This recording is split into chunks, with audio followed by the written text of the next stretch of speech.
مساء الخير. النهاردة ان شاء الله هنعمل مع بعضينا حالة بجد اختراع يا كوتش. حاجة كده من الحاجات اللي طعمها بجد خطير، تنفع لاصحاب الاونلاين واللي بيطلعوا اوردرات برا، مناسبة جدا قوي ليهم. والحالة بتاعنا اسمه حالة عباد الشمس. انا اسمي عفاف، اتمنى تشتركوا بالقناة ولايك وشير لو عجبكم الفيديو. وعباد الشمس بقى بيتكون من 4 طبقات، وكل طبقة ليها طعم مميز. اول طبقة هتكون البسكوت، والبسكوت هيكون معايا 150 جرام اي نوع ساده. هيكون معايا علبه من الزبادي، كوبايه من اللبن البودر، هيكون معايا نص كوبايه من السكر، هيكون معايا كوبايه من الميه، بسكوت اوريو، باكت كريم كراميل، فانيليا، معلقه من السمنه. ودي بقى المقادير بتاعه الحاله بتاعنا. هنروح بقى لاول طبقه من الحاله عباد الشمس. هيكون معايا كبه، هضيف فيها البسكوت وهنضربه كده في الكبة. احنا محتاجينه يكون ناعم جدا، عايزينه حبيبات ناعمة خالص زي ما انتم كده شايفينه معايا. بعد ما نعمناه خالص هنبتدي نضيف معلقة السمنة او الزبدة. هبتدي ان انا اضيفها على البسكويت،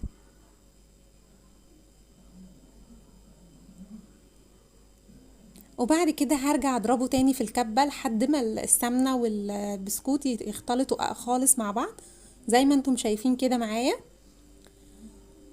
هجيب بقى صينية الكب كيك وهحط فيها الورق بتاع الكب كيك.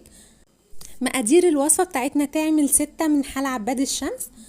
هبتدي بقى احط في كل واحدة قد معلقة كده من البسكوت زي ما انتم شايفين كده معايا.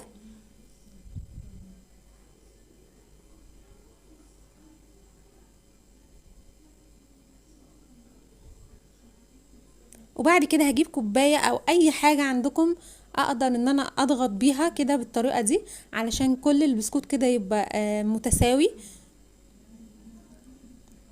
زي ما انتم شايفين كده معايا. هنروح بقى نحضر الطبقة التانية من حلى عباد الشمس. هيكون معايا طبق هبتدي ان انا اضيف فيه اللبن البودر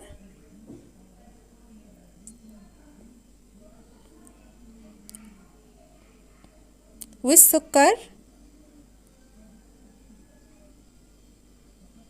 وعلبة الزبادي.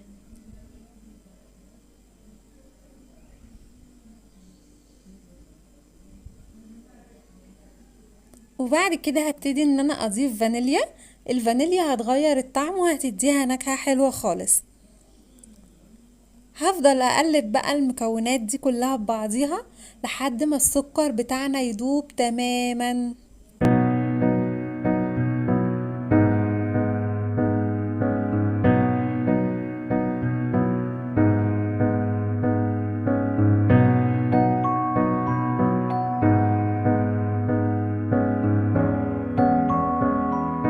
وكده بعد ما السكر داب معانا في طبقة التشيز بتاعتنا هنبتدي بقى كده ننزل على البسكوت. كل كباية كده هننزل عليها بقد معلقة من التشيز زي كده ما انتم شايفين معايا.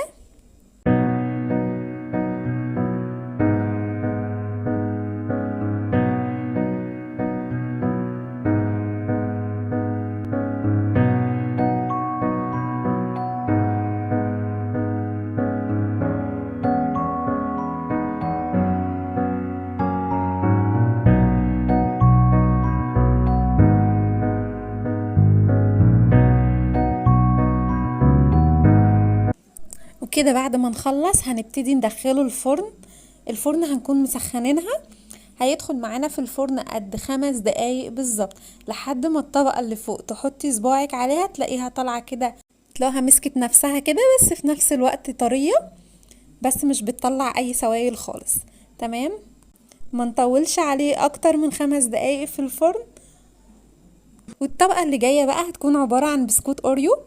هنجيب البسكوت كده هنفتحه 2 زي ما انتم شايفين كده كل واحدة لوحديها، بس هنشيل الكريمة كده من بسكوت الاوريو. هو ده بقى الشكل اللي هيدينا شكل عباد الشمس. هنبتدي بقى نجيب بسكوتة الاوريو كده الفردة واحدة بس منها، هنبتدي نحطها كده على كل كوباية من الكيك بتاعنا في النص كده زي ما انتم شايفين معايا. هعملهم كلهم بنفس الطريقة وبنفس الشكل. هنروح بقى للطبقة الأخيرة وهي الكراميل بتاع الحلة بتاعنا.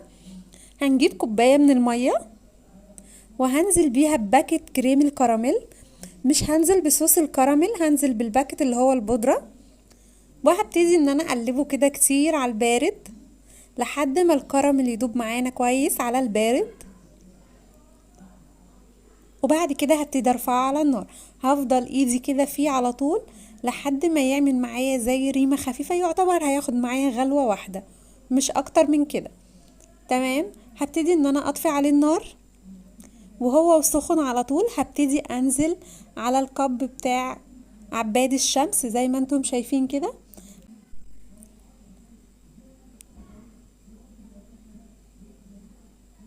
هتلاقوا كده على كل واحدة هتلاقوا زي فقاقيع صغنونة.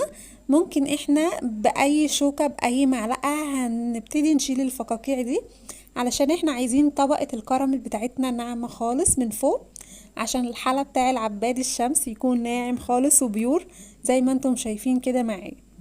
وكده خلصنا الطبقات بتاعة الحلة بتاعنا. هنبتدي ندخله التلاجة، ياخد اقل حاجة ساعتين وبعد كده نطلعه وناكل منه.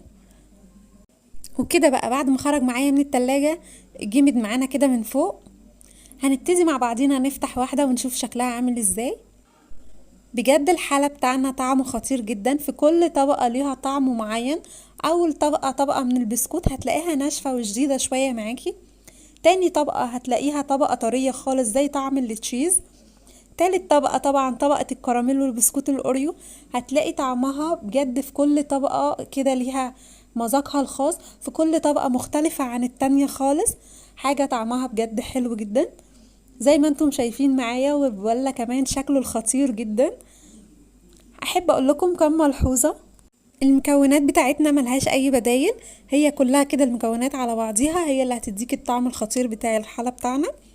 لما نيجي نصب الكراميل هتلاقيه عامل فقاعات كده، هنشيلها بالمعلقة او باي شوكة كده هنخرج الهواء ده خالص. ولو عايزة تعملي كمية اكبر هتضاعفي المكونات كلها. وكده بقى نكون خلصنا وصفتنا. ما تنسونيش باللايك والشير والاشتراك في القناة، واشوفكم في فيديو جديد. باي باي.